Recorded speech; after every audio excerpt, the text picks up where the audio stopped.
All right, well, before we'll go into the nitty-gritty different groups of the plants, and hopefully we'll cover today something which is known as the non-vascular plants, the simplest plants we know of. Let's kind of talk about the kingdom of plants overall, what it is, who they are, what makes them a kingdom. And in this particular case, plant of kingdom, or kingdom Plantae, are multicellular organisms. In order to be a plant, you have to be a multicellular. What if there is a single cell organism which can photosynthesize using the chloroplast, etc.? That would be a protist of some sort. It's some sort of algae. Then they are all eukaryotes. We're still in the domain of eukaryota, meaning that they have a nucleus, membrane-bound organelles, mitochondria, chloroplast, endoplasmic reticulum, Golgi apparatus, etc. They have a cell walls made out of cellulose now. Fungi had the cell walls made out of chitin. Now we're looking at a different polysaccharide known as a cellulose. Then they have a chloroplast. Chloros means green in Greek. So chloroplast, plastids, the organelles which contain green pigment. That's why most of the time the plants are green, because they have that particular pigment known as the chlorophyll. Carry out photosynthesis. Most of the plants are capable of carrying out of the photosynthesis. There is some which are parasites, okay? And then usually if it's a parasite, usually they're parasitizing on the other plants. They'll just embed the vascular system, the conducting system into roots and stems of the others, and they're sucking the juices, sugars out of the host. So in this particular case, some of them can be parasitic.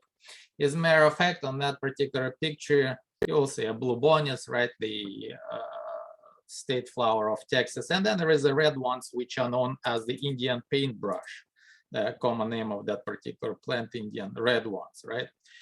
Those particular red ones are actually parasites. They're growing on the grasses, on the roots of the grasses. They are embedding the root system into the root system of the grasses, and they're getting all of the juices, so to speak. Once again, photosynthesis, right? We already talked about the photosynthesis. Guess what? At the end of this particular unit, we will have a test. Now, what kind of question I will ask on the test? Very simple, right? Complete and balanced chemical equation for the photosynthesis.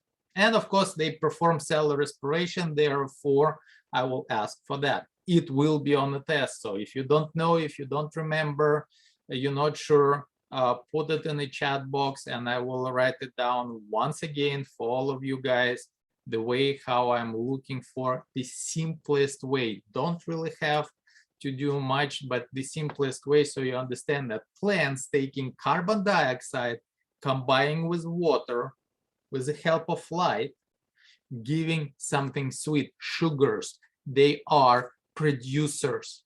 All of the, or most of the ecological pyramids, ecological chains are based on the presence of those particular plants, on those particular organisms, plants, because they're producing their own food, and then the rest of the living creatures, such as animals, are consuming either the plants, herbivores, or the consuming the herbivores. Therefore, they will become carnivores.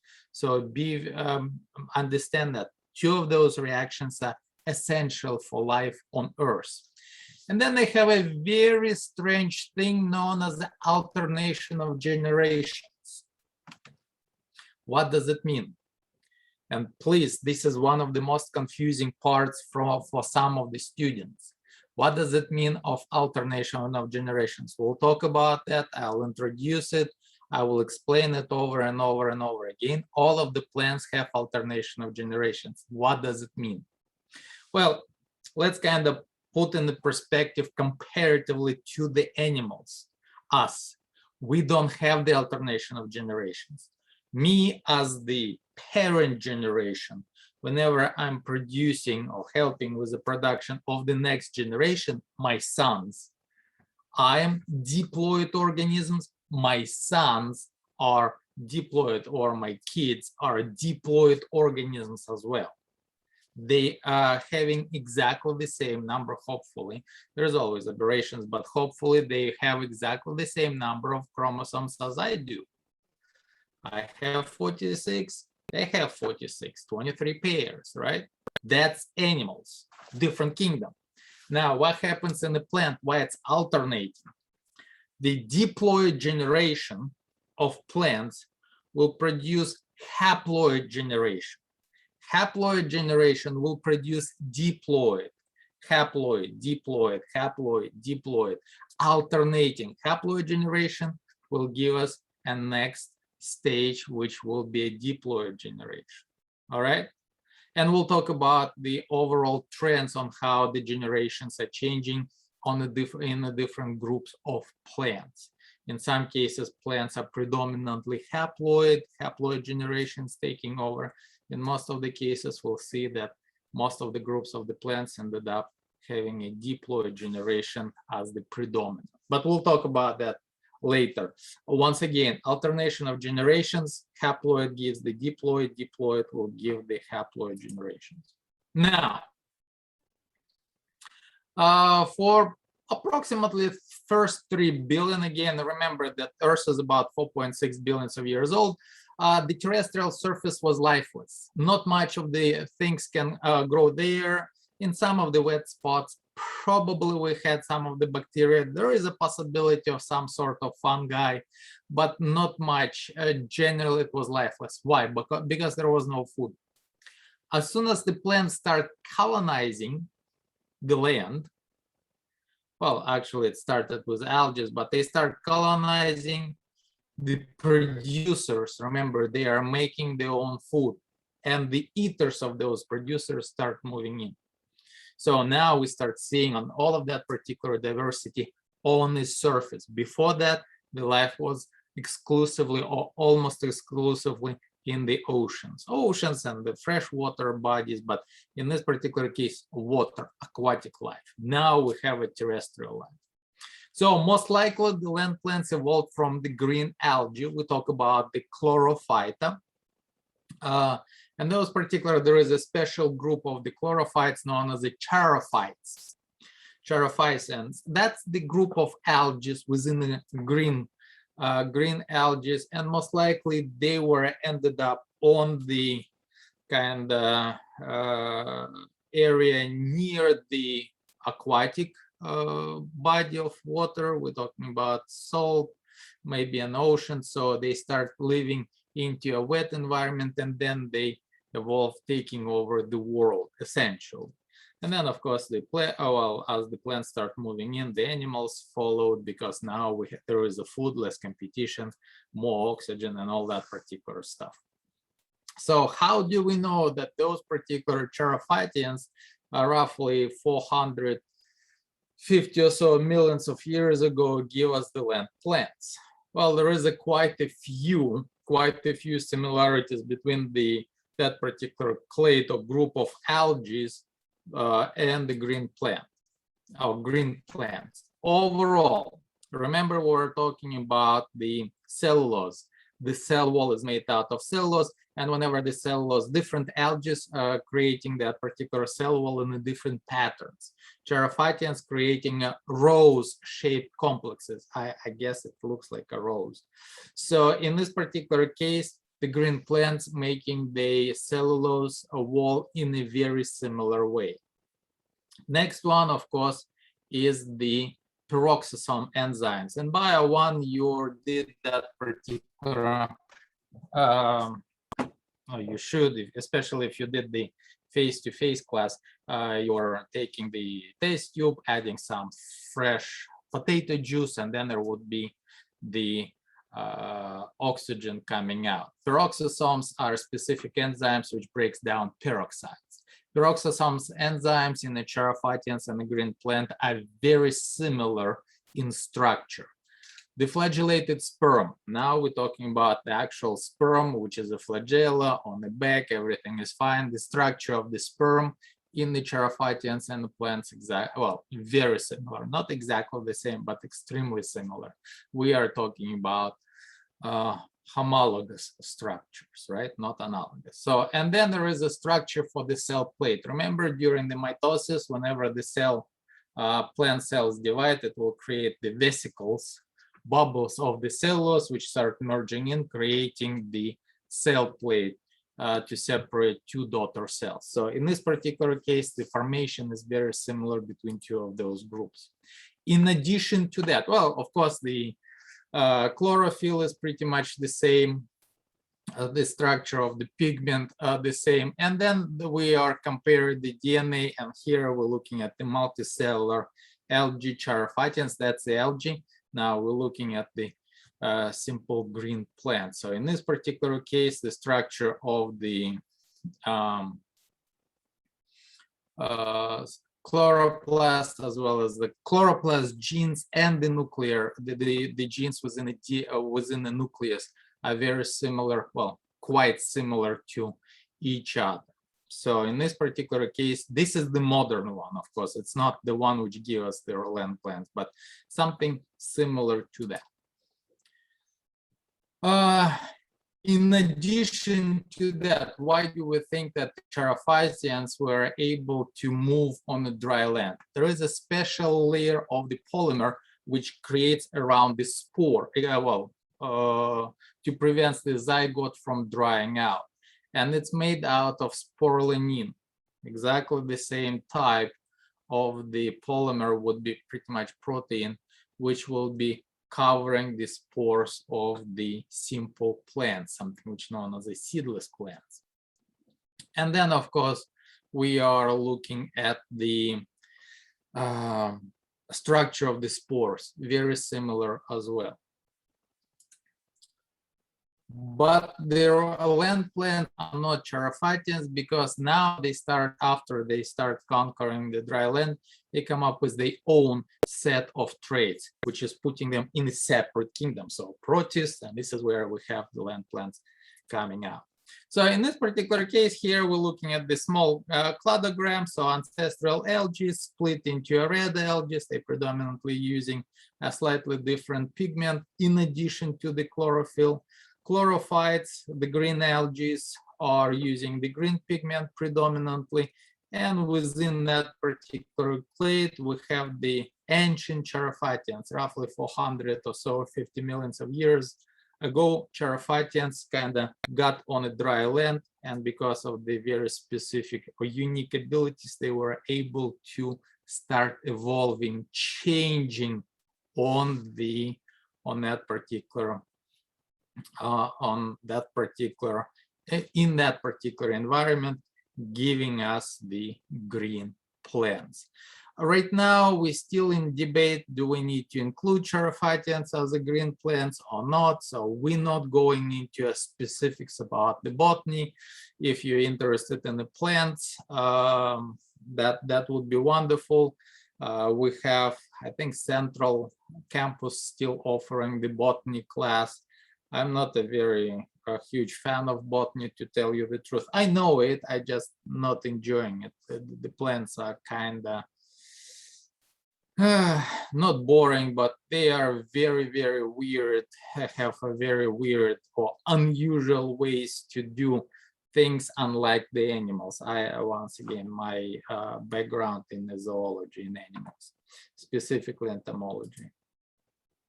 So anyway, sometimes, yeah, we already talk about that plant kingdom might include all of the green algae, some of them saying not all of them, but the multicellular ones. So we're not really talking about that, and most likely there will be no questions regarding is the Charophytes part of the plant of kingdom of plants. However, make sure that you understand that the green algae give us the branch to the green plants. All right. So some of the traits which are unique to the plants. Some of them are known as the apical meristems. What's a meristem? Let's kind of go over and dissect the term. Again, remember, about over 50% of the questions on the multiple choice questions on the test are talking about some sort of keywords.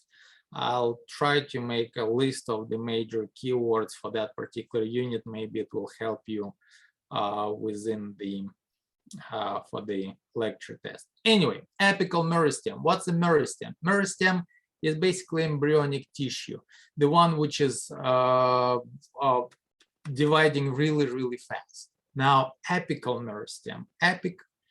Apical means on tips, on top of the shoots, roots, leaves, etc. So it don't have to be on top physically. It could be on the bottom of roots, but it would be a tip of the root. This is where the cells are dividing.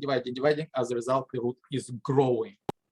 And we'll talk about the apical meristems a little bit further. So now, alternation of generations. Already discussed that the haploid generation will always produce diploid generation. Diploid will produce haploid generation. Walled spores, already talk about that. Spores are haploid, right? So walled spores producing the structures known as the sporangia. So sporangias, the structures producing spores known as the sporangia, similar to, not exactly the same, but similar idea as we had for the fungi. Multicellular gametangia. What gametangia means? Gametes, the structures, if sporangia is the structure producing spores, gametangia would be the structures producing gametes. What are gametes? Sex cells. What kind of sex cells do we know? Egg and sperm. Done. There is only two of those, and both of them are haploid. All right. Whenever the sperm finding the egg merging together, they will create the zygote, the embryo, which will start developing. Zygote will start developing into the embryo, and the embryos are generally multicellular within the group of plants. Okay. So here's what we're talking about: apical meristems. These cells, the zone of cells which are fast dividing. As a result, as the cells are dividing right here, the stem is slowly growing up. Same thing at the root zone of division. We'll talk about that a little bit later. But now, as the cells are dividing, they're increasing, they're pushing the root in. So basically, the plants are growing from their own tips. So let's say we have a small tree, and that particular tree, for one or another reason, I decide to carve my initials. Don't do that, but in the bark, I'm deeply carving my initials exactly 3 feet above the ground. 20 years later, I'm coming now to the huge tree. Guess where the initials will be? The initials will be still 3 feet from the ground, because by that time, well, the tree will be growing from this side up. That part, it might be getting thicker, but it will not move, so to speak. And this is the description of the kind of structure of the alternation of generation. We have multicellular organism, which known as the sporophyte. It's a diploid organism. Diploid organisms known as a sporophyte. Phytos means plant, sporos means spores, plant producing spores. So diploid organism, and we already talked that the diploid organisms, we talk about that the spores are always haploid. So a diploid organism, in order to produce haploid spores, have to go through the process of meiosis. So now meiosis produces spores. Spores will start whenever they will spread, whenever they'll get into the comfortable environment, they'll start growing. And again, warm, wet environment and they can make their own food. So whenever it will get in a warm, wet environment, it will start growing through the mitosis, will create a multicellular haploid organism, because plants, the spores are haploid. As a result, the haploid multicellular organism known as a gametophyte. Again, phytos means plant, gametos, gametes. That particular haploid organism will produce what? Sex cells, sperm and egg. But those particular sex cells will be produced by the process of mitosis. I had students before saying, wait a second. Yes, they're like, but the in bio 1 we learned that the eggs and sperm produced by meiosis. I am like, I completely agree with you. Feel like, but you're saying here the egg and the sperm produced by mitosis. It's confusing. I'm like, I agree with you on the confusing part as well. They're like, so what is it? I'm like, well, whenever I'm teaching bio 1 and we're going through the process of meiosis, I'm saying that the eggs and the sperm will be produced by meiosis in animals. They are not animals. Therefore, they have their own means how to produce the egg and the sperm. And they plants producing the egg and the sperm through the process of known as mitosis, because the plant which is producing gametes is already haploid. Make sense? And this is where we have the egg and the sperm combining together. So haploid and haploid combined together will give us a diploid zygote. So we're looking at the sporophyte and gametophyte generation. One will produce the other. This one will produce that one. Alternating, a cycle. Make sure you understand that. There will be questions regarding the alternation of generations. And some students have a tiny little bit difficulty with it. Speaking of which, let's try to apply that particular thing to you. I had students periodically coming in and I'm like, I'm not really sure. I'm like, so what you're not sure about?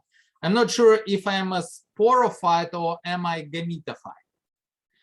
I'm like, well, do tell. And the student usually goes with the logic, well, I'm a diploid, so presumably I'm a sporophyte. I'm like, okay, logically, yes, everything.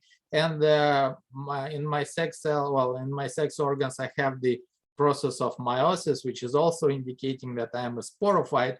However, gametes are produced by the haploid organism, and I'm a diploid. So am I a sporophyte or gametophyte? Type it in the chat box. What do you think? Are you a gametophyte or a sporophyte?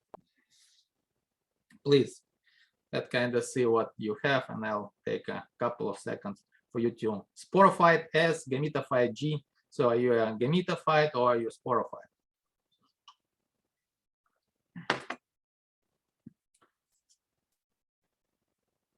Okay, all right, cool. Very nice. Most of you think that you are gametophytes. Anybody goes, but you are diploid organisms, right? You are diploid, you have double set of chromosomes. Therefore, you have to be a sporophyte, aren't you? Just playing devil's advocate here.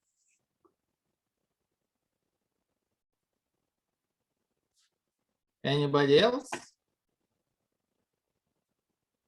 We have like.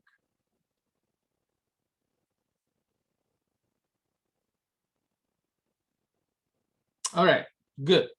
So most of you went on the gametes, despite that the gametes and the gametophyte produced by mitosis. All right, here's the actual answer. And it's so obvious you would kind of laugh, I guess. I was not entirely truthful with you. But in this particular case, guess what? You are not a plant, are you? As a matter of fact, you're not only the plant, you do not even belong to that particular kingdom. You belong to beasts. You are an animal. I am a part of. that particular wonderful kingdom. Me too. I'm not trying to say you are all animals. Well, you are, from the biological point of view. So in this particular case, we belong to a very different kingdom, and that's the reason why the kingdom is very different, why we belong to that. We have a different set of rules comparatively to the plants. We're not a gametophyte, we're not a sporophyte, because remember, phytos in plants means plant. We're not plants, we're beasts.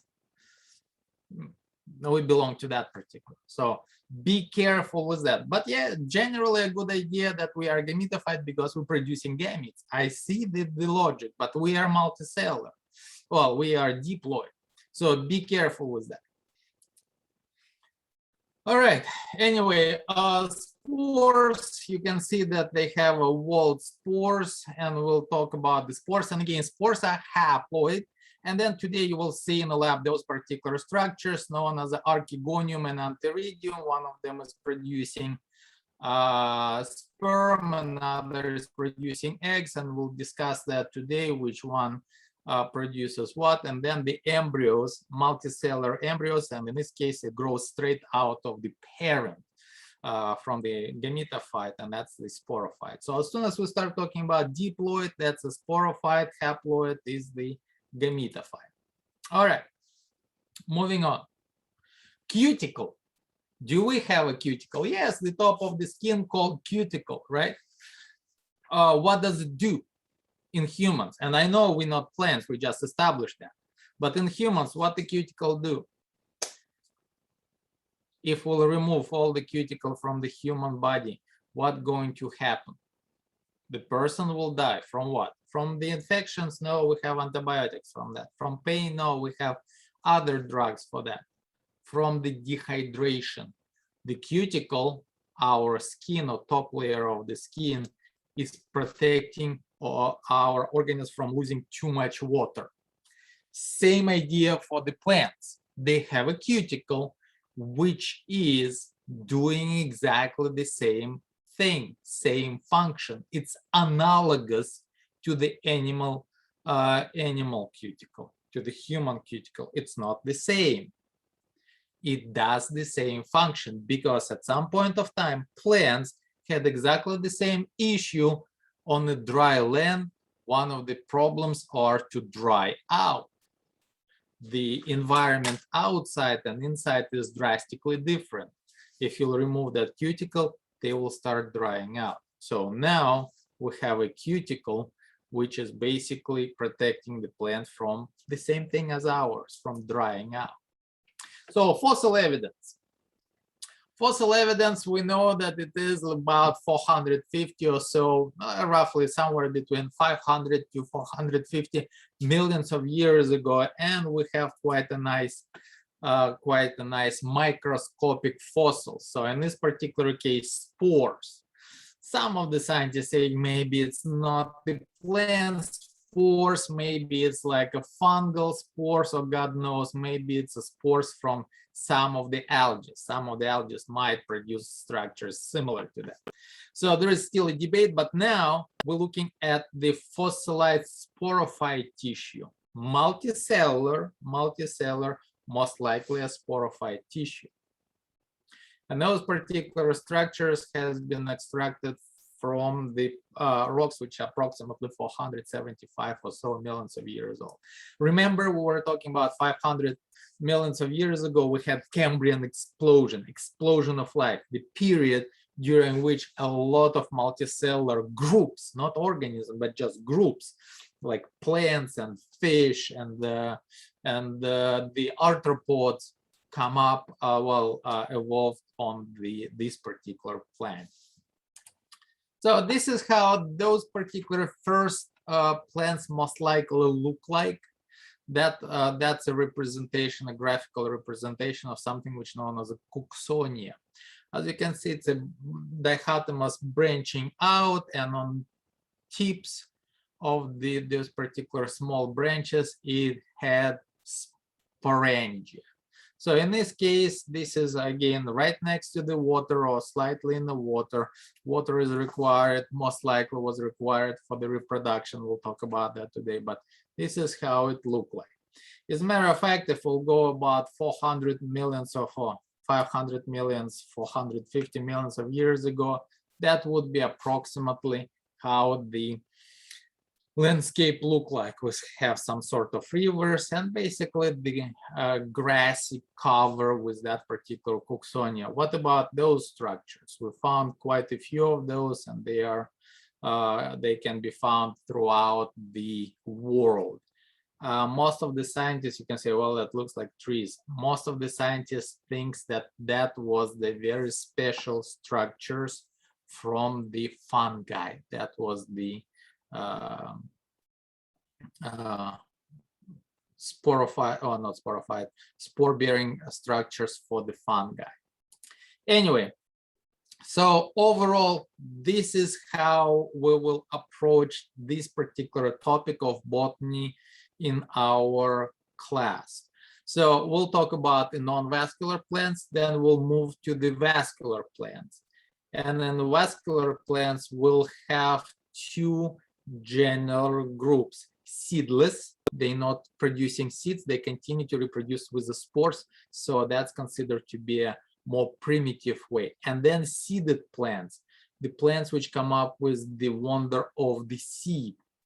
And that particular seeded plants can be subdivided into two major parts: non-flowering and flowering, or something which is known as a gymnosperm, naked seeded, and the flowering plants, covered seeded plants.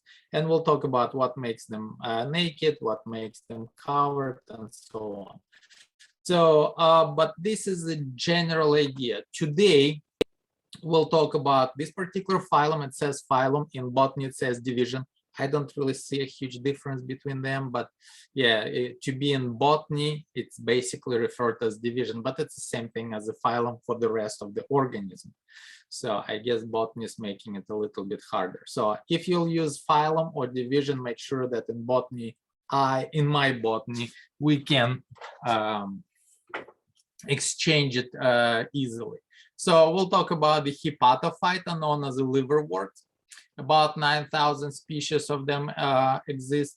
And then the Bryophyte, the mosses, most likely you see those particular creatures, about 15,000 species total. Hornworts are very similar to the liverworts, with the tiny little bitty structures sticking out like a horns, but we don't really talk about those. First of all, the group is relatively small, 100, 150 species only in the worldwide has been discovered, and we don't have those creatures in the lab either. And that would be a lab number 6, as a matter of fact. And then there will be a lab number 7, lab number 8, lab number 9, and then the structures lab number 10. All right. So let's take a look. We already talked about the presence or absence of vascular tissue. Now, what is the vascular tissue? Again, new term, kind of new term. Do we have a cardiovascular tissue? Humans or animals? Yes, some of the animals do have cardiovascular system. Vertebrates, for example, do have. Cardio means heart, right? Heart and all of the vessels, blood vessels, that is, within our body. Same kind of idea for the land plants. They don't have a heart, but they have a network of tubes going throughout the body of the plant, and that would be a vascular tissue. So if they don't have that vascular tissue, they're known as a non-vascular plants.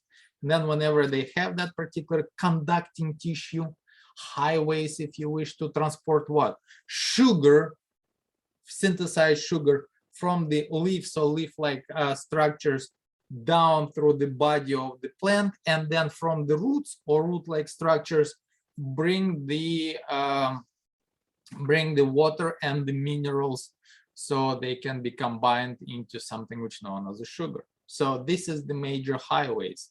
Bring the inorganic compounds to the site of the photosynthesis, and the products of the photosynthesis, sugars, move throughout the body. So vascular, non-vascular plants. And this is what we essentially have. Again, algae, charophytians. Now, about 500 millions of years ago, we start seeing first land plants. And then here we're looking at non-vascular plants. We still, well, the ancestor of modern non-vascular plants. Origin of vascular plants is still debatable, but we know for sure that around 420 millions of years ago, we already have those. So probably originated a little bit earlier than that. And then, of course, we're talking about the origin of seeded plants about 360 millions of years ago, and roughly around 250 millions of years ago, ended up another burst creating the flowers. So Angiosperm, the most successful group of plants nowadays. So, but today we'll talk about those guys, and then we will move on to the next one. So here what we have, already discussed that, somewhere around 20,000. Then the vascular plants, but still seedless, about 13, 14, 15,000 plants. You've probably seen the ferns, you most likely seen the horsetails, they're quite common even here. With fern, you will see the later on in one of the labs, next lab actually, in lab number 7, you'll see the whisk fern, which is kind of looking like Cooksonia, one of the first plants, but it's not. And then we'll talk about the gymnosperms. Coniferous is one of the most commonly seen plants right there. We're talking about any kind of Christmas trees, pine trees, and etc. But there is also cycads.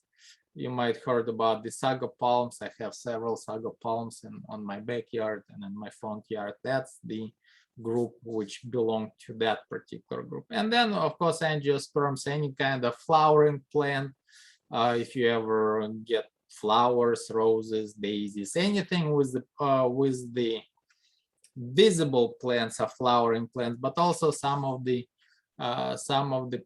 flowers are inconspicuous. Like, for example, corn. Corn does not bloom really nicely with the big purple or white flowers, but it does have flowers. It's also a flowering plant, and you can see that they are overwhelmingly 250,000 species versus roughly 1,000 species right here, about 15,000 species right there, about 20,000 right here. So it's overwhelmingly powering or overpowering the rest of the plants. This is the most common plants and one of the most successful group of plants nowadays.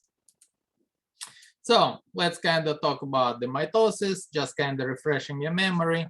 Division of the nucleus following by what?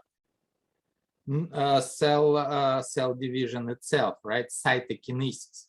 So during the mitosis, it starts with the X amount of chromosomes, let's say 20. It will end up with exactly the same number of the chromosomes. So during the mitosis, the number of chromosomes will remain the same in us, and we're not plants, but in us. In human, 46 chromosomes, 23 pairs. During the mitosis, it will end up being 23 pairs of 46 chromosomes. So start and end with the same number of chromosomes. Please remember that. You should know that by now, but just kind of refreshing your memory. Now, meiosis is a special division. It's basically back-to-back division, reducing the number of chromosomes by half. We're starting with 46 in humans, we'll end up with 23. You're starting with 20, you will end up with 10. You're starting with 10, you'll end up with 5. What if you'll start with 5? This is where we start having a problem with meiosis. Usually diploid organisms will have even number of the chromosomes. You can say how? Well, think about the sperms carrying, let's say, 5. And the egg carries 5. Combining together, the diploid organism will have 5 plus 5, 10. So, and that's one of the reasons why we talk about that the horse can, even though it's a different species, can reproduce with the donkey, creating a mule.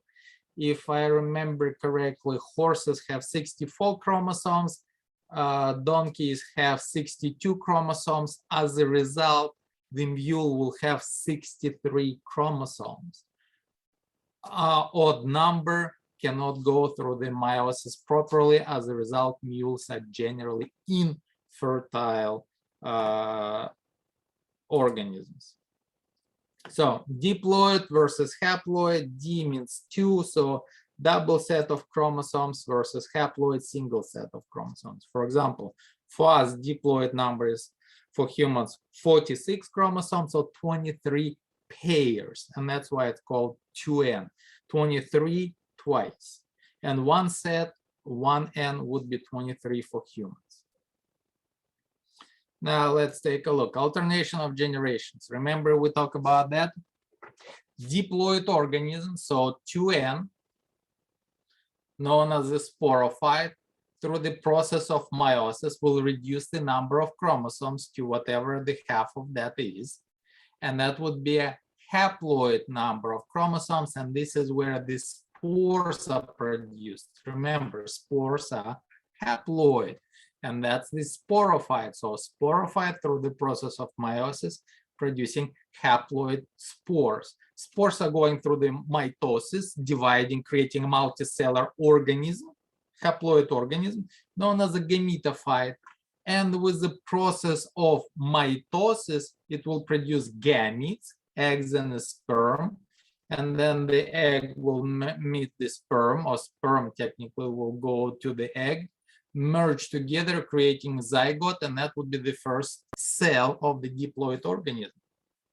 A little bit more detailed, multicellular diploid organism, gain meiosis producing haploid spores. Haploid spores grows into a multicellular gametophyte, haploid organism.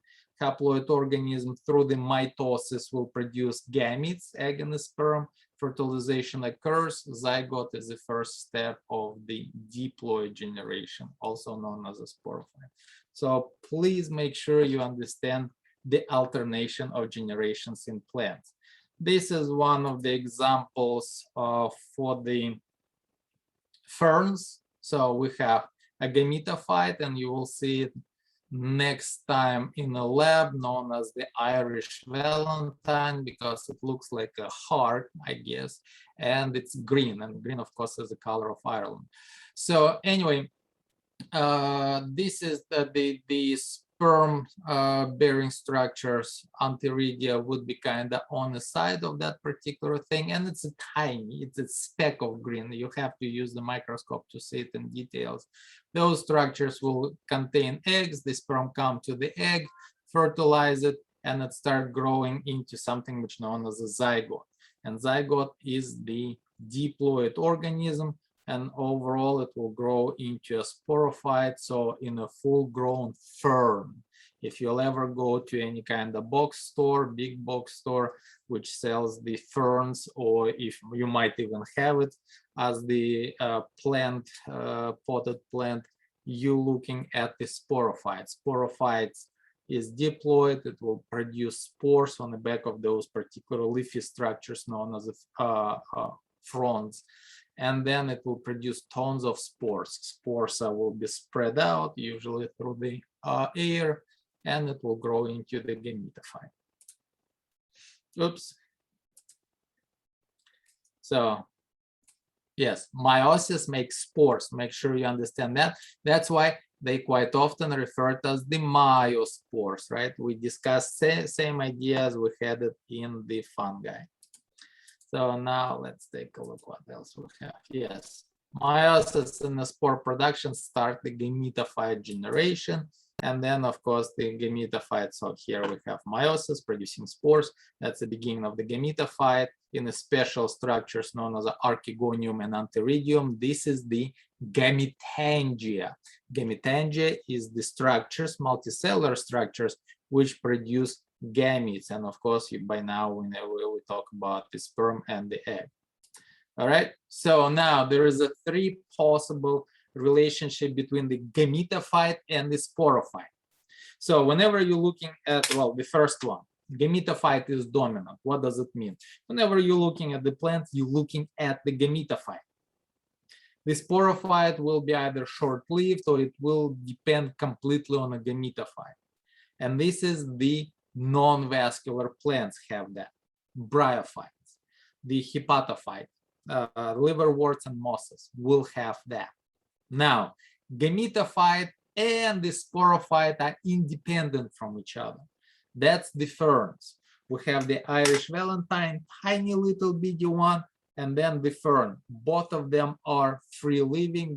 Both of them are green. Both of them can produce their own food, so they're not really depending on each other. In that particular scenario, gametophyte, whenever the gametophyte is dominant, it's producing, well, it's doing the photosynthesis, and the sporophyte basically takes it. It's kind of parasitizing on the gametophyte. And then the plants do the whole 180-degree turn, and most of the plants are sporophyte is dominant. So if you look right now outside of your window, you'll see any kind of tree. Tree is the sporophyte. Any tree. I don't care what kind of tree is that. Is it the, let's say, a pine tree, let's say an oak tree. There is a cypress tree right there. There is a pecan tree right there. All of those trees are sporophyte. As a matter of fact, except the bryophytes, the gametophytes are minuscule, microscopic. So rule of thumb, if you'll see the plant, unless it's a bryophyte, and usually bryophyte stays quite small to begin with, but if you'll see a very large plant, most likely you're looking at the sporophyte. Gametophyte in this particular case will be totally dependent on the sporophyte itself. All right, so complete turn from the haploid dominant over the diploid versus diploid dominant over the haploid. So now another thing which some of the students getting very confused at, homo versus hetero. But we're not talking about sexuality. Homo means same. Hetero prefix, homo means same. Hetero means different. Now let's take a look at the second part of the word, sporos. Homosporous versus heterosporous. What does it mean? Now let's take a look on the chat box. Let me kind of type a few things.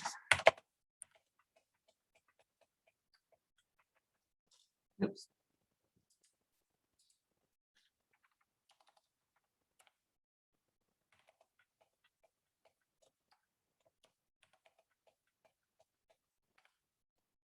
See, that's the spores, right?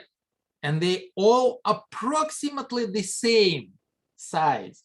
I cannot tell which one will give me a female, which one will give me a male organism, male gametophyte. Can you tell? I cannot. They're about the same size. That's the homosporous.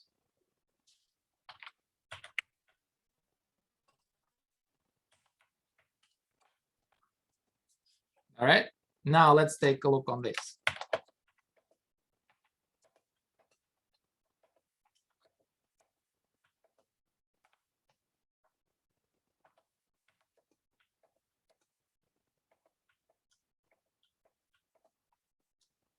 Can you see now the difference in size? Hopefully you can. If you can see the difference in size, small ones, and then the large ones, small, small, small, large. You can see that. That would be a heterospore.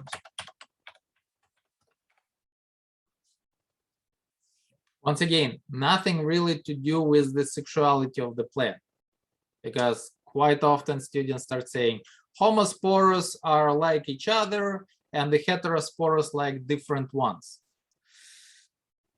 Not really sure what you mean by that. I'm talking about not who likes whom, but in this particular case, homosporous. The plant, whenever it's producing spores, they are approximately the same size. Done. You're looking at the sporangia, The spores are approximately the same size. That's a homosporous plant. You're looking at the sporangia, and there is a small spores and the large spores. That would be a heterospores. Make sense?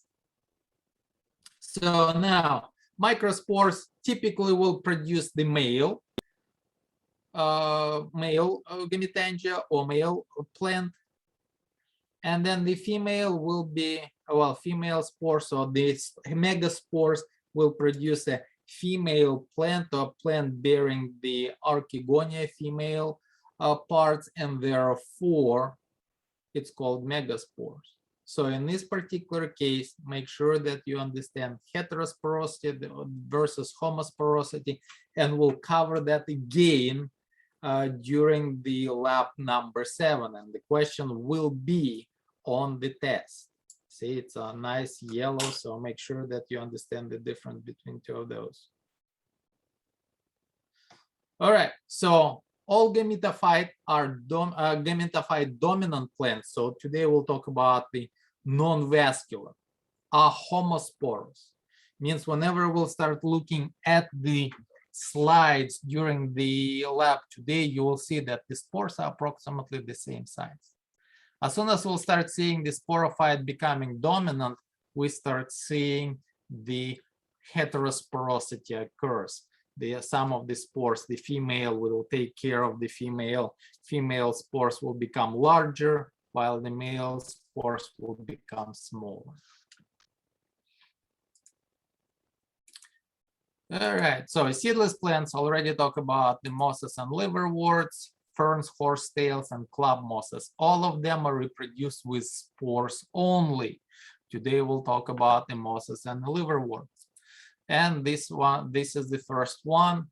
First of all, they seedless, and very important, they non-vascular plants, meaning they don't have the vasculature system. Vasculature system is the system which transport. What does it transport? Inorganic and organic compounds, right?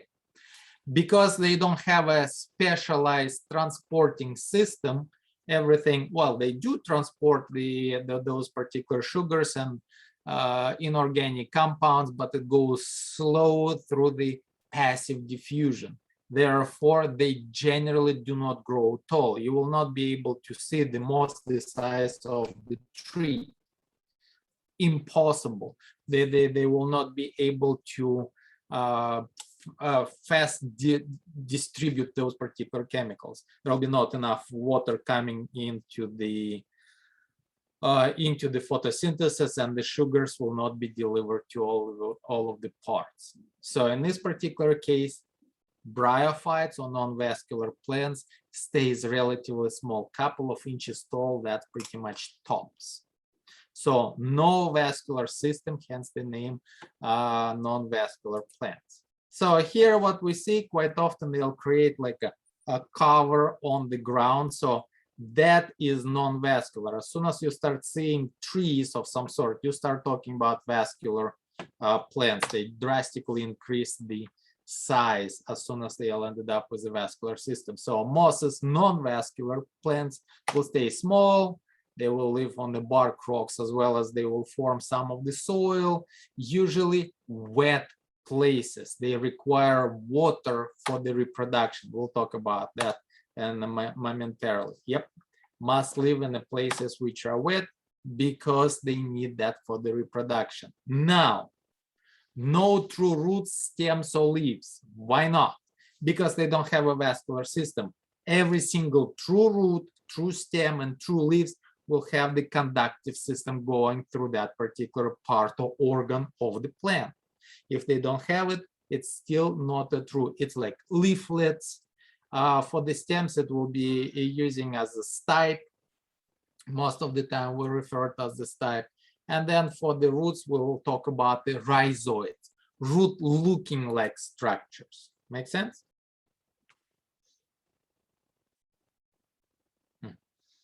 So now we're looking at the pretty much all of the plants which we'll cover. There is some of the non-vascular, there is some seedless, there is some seeded plants. So let's kind of take a look. All of this growth on top, that part, that's the mosses. Here we're looking at the fern. It's a vascular but still seedless. And all of the trees are, in this particular case, that would be seeded plants. So we're looking at the non-vascular plants, seedless plants, and the seed plants, plants with the seeds. So here what we're looking at the liverwort. This is a picture from the top. This is the body of the liverwort, a thallus. It's a leafy-like structures. And then on top of the thallus, they will end up with those cups. It's a, think about it if you're looking on the cup from the top. So it's a cup-looking structures known as a Gemma Cup, because inside of the Gemma Cup, what you will see is the tiny little bitty pieces of that particular liverwort. They're known as the gemmas, hence the name Gemma Cup. So whenever the water, let's say a drop of water, hits the Gemma Cup, it spreads all of those pieces, small pieces of thallus anywhere around it. And that particular piece will start growing into a new liverwort, genetically identical to the neighboring one. Therefore, it's a part of asexual reproduction of the liverworts. And we'll talk about that a little bit more during the lab today. So, live together in large groups, because once again, they go through the process of asexual reproduction, and quite often they will cover the soil or rocks in a mat of tiny greeny plants. Why tiny? Why they're not growing too large? No vasculatory system. Each moss or liverwort will have a rhizoids. So rhizoids, it's a root look structures, but they're not conducting much of the, they don't have a vascular system. Rhizoids help the plant to anchor to the soil or to whatever substrate it grows on, generally soil, but it can be on the bark of the trees. They're not parasitizing on the bark of the tree. They're actually just holding on, all right? So anchoring. And yes, there will be some water absorbed through the rhizoids, but because they don't have exact, well, they don't have the specific vascular system, they do not call roots. They root-like, okay? So this is what essentially we're looking at the liverwort. That's the body of the liverwort right here, called thallus. Should be used, I think, thallus. And then we have Gemma cups. We already discussed those. And here we're looking at the gametangia. So we're looking at the gametophyte. Gametophytes are haploid. So this is the haploid organism. Here we're looking at the rhizoids on the back part, and we're looking at the archegonia and antheridia, the structures which will produce male and female gametes. And we'll talk about that, you will see. So here we're looking at the hornworts, looking very similar to a liverwort with only those particular structures, which is actually kind of horn looks like. Those are sporophytes, but once again, it's just a quick representation of that, and I'll mention it and we'll move on to the next group. And then importance. Remember, quite often I'm asking, what's the importance of, or give me roles. Make sure some of you actually did a good job on fungi. The question was, and I had to deduct for some of you a point or two. The question was asking, I'm paraphrasing, but I'm pretty close to, what are the major roles of the fungi in the environment and humans? And in the environment, most of you answered, they are decomposers. Yes, but I'm asking, and some of you just left it as is. They are decomposers, moving on. I understand they are decomposers, but what other roles? Roles means plural. So if there is a plural, give me a several. What else? They parasites, some of them. Besides the decomposers, some of them are parasites. And then whenever we start talking about humans, again, anytime we're talking about humans, food, medicine. That's the two major roles we're pretty much using for all of them. We are horrible to the plants. We'll talk about that a little bit more, but we are eating all kinds of parts of the plants you would not think of eating in any kind of animal. Yet we are like, "Yeah, no problem. Hey, go for it." Anyway, so usually they are the first plants to inhabit a new environment. They are relatively small. They don't need much of the nutrients or anything like that. So if they have a nice wet place with some rocky or sandy, I don't really like clays, but so some sort of rocky surface, they will get there and they'll start covering that particular area, creating the first soil. After they dying off, they'll create a relatively thin layer of soil. Then the larger plants, such as grasses, will start moving in. Then the grasses dying off, the shrubs moving in because the level of the soil is increasing, or thickness of the soil. And then finally, we might see some of the trees growing on, something which is known as the ecological succession. So they will form a thin layer. So there's something which called as a pioneer plants. Very important part in the ecological succession. They also hold the soil in place. Remember, quite often they will be found along some sort of streams, wet places, so they are preventing erosion. And then, of course, in some areas, like for example in tundra, they use birds using it as the nesting material because that's a predominant of one of the most common plants there. And then finally, peat moss in the bogs will die off, will create the layers, which later on we can use and burn as the fuel. Later on, the layers of the peat moss, whenever they're compressing, they will create over thousands of years, they will create the first type of coal, the low quality coal known as a brown coal. And then give another 100 or so thousand, not 100,000, millions of years, it will compact into a regular coal. And then if it will end up going through the process of metamorphosis, it might end up into a highest grade coal known as anthracite. So here what we're looking at up north in the tundra, or if you go up in the mountains, you will see the picture which is basically covering all of the rocks are covered by a green carpet of moss. So here what we're looking at, and in this particular case, whenever we'll see the green part, that's the gametophyte. Remember, gametophyte is the predominant form of that particular plant. And the brown part with the capsules are actually sporophyte. That capsule will contain spores later on, hence the name sporophyte. So now everybody's seen that one, right? The Spanish moss. Spanish moss is not from Spain to begin with, and it's not a moss. It's actually a green plant. It's a flowering plant. They have tiny little bitty flowers, something which is known as inconspicuous flowers, and it's a close relative to the pineapple. They will not grow the pineapples on that, but relation sides, they are close relatives. There is also a ball moss, and that they even though they look like a moss, they're not a moss. So that's the misnomer. So kind of keep that in mind.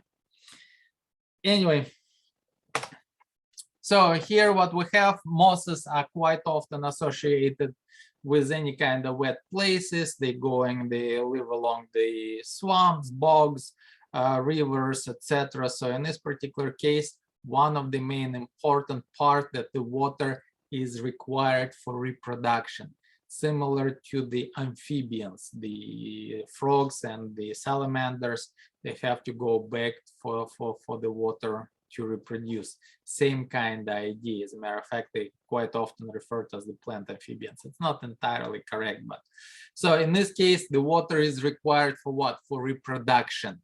Plus, remember, they don't have a transporting system, so the water have to be absorbed by the whole body of the plant. And this is what we're looking at. You can see that this is basically the, well, it's in Texas, but in this case, it's the rocky ground and there is no soil yet, it's just rocks. And then on top of it, we'll start seeing the first pioneer plants as the moss is growing. And in this case, you see a very interesting picture. The green part is the gametophyte. Those brownish parts, that's the sporophyte. So in this case, I think there is several questions. Which one is conspicuous? Conspicuous is the one which you can clearly see. Like, for example, here, can you see the sporophyte growing yet? No. So the conspicuous would be the gametophyte, which is inconspicuous. Sporophytes are generally inconspicuous, kind of harder to see. Like, for example, in this plant, can you see the sporophyte? No. On the other one, yes, you can start seeing the sporophyte growing with the capsule. So which one is the diploid? Sporophytes are diploid, and then the gametophytes are haploid always. Which one is haploid? Gametophyte. Which one is a parasite? In this case, the sporophyte literally growing out of mother gametophyte or female gametophyte. So considered to be a parasite. Technically, it's not a parasite, it's essentially a kid, but yeah. And which one is a photosynthetic? And that would be a haploid predominant form known as the gametophyte. So let's kind of take a look on the generation, alternation of generation. Spores, remember we have a haploid, we have a diploid, haploid spores. Spore ended up in a nice warm and wet environment, will grow into something which is known as a protonema, and then that particular protonema will grow into a fully grown gametophyte. And in this case, they have a male versus female gametophytes. On top of the gametophytes, they will end up with the gametangia, the structures which producing gametes. And of course, on a male gametophyte, that would be a sperm.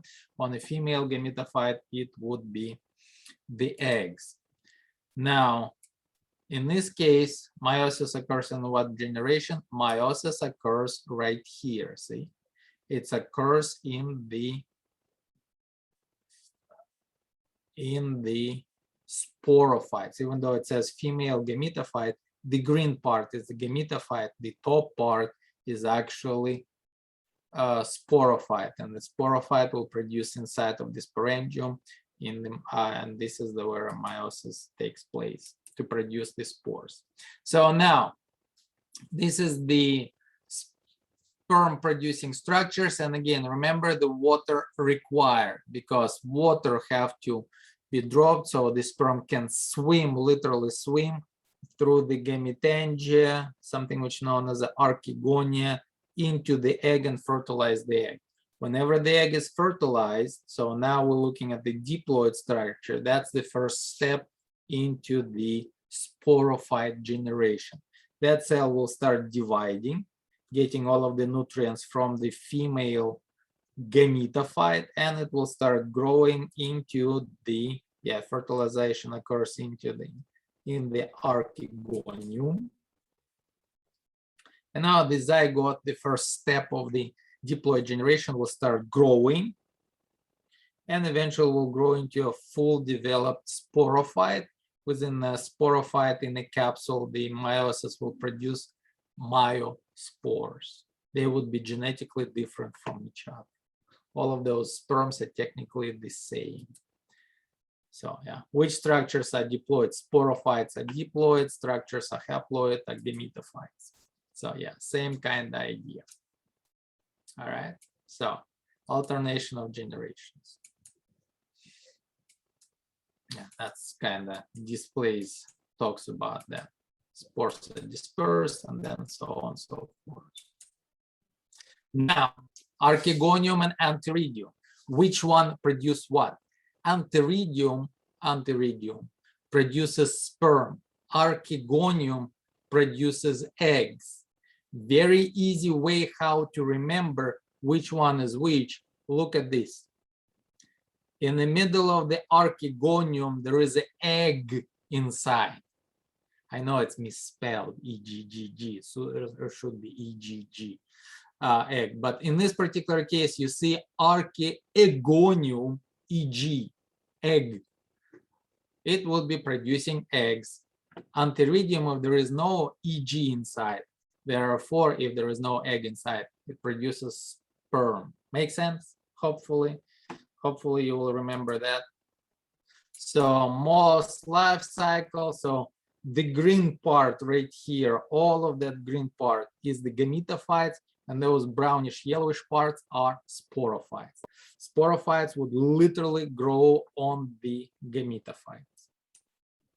So here we're looking at the gametophytes, the green ones, the part right here, but mostly what you see are the sporophytes, and this is the capsule where the spores are produced. Now here, close up on the capsule. Here we're looking at the capsule. The spores are inside, myospores, because meiosis will produce those particular spores. Now we're looking at the top. Whenever the spores are ready to disperse, the top will kind of open up. Sometimes it's blow off, and the spores will go and distribute through the air. That particular top of the capsule, known as the operculum. We'll talk about that during the lab. And then the spores will start dividing, and they will grow into something which is known as a protonema. Protonema later on will develop into a full-grown gametophyte, either male or female gametophyte. All right. And on that, I would like to stop, because next time is the next topic is the Trichophytes, which is the vascular system, vascular plants, and we'll stop right here. Okay. And I'll give you about 5 minutes to kind of refresh your memory, get your coffee if you're drinking coffee, and pull out the lab and the guide, and I'll do the same. All right. So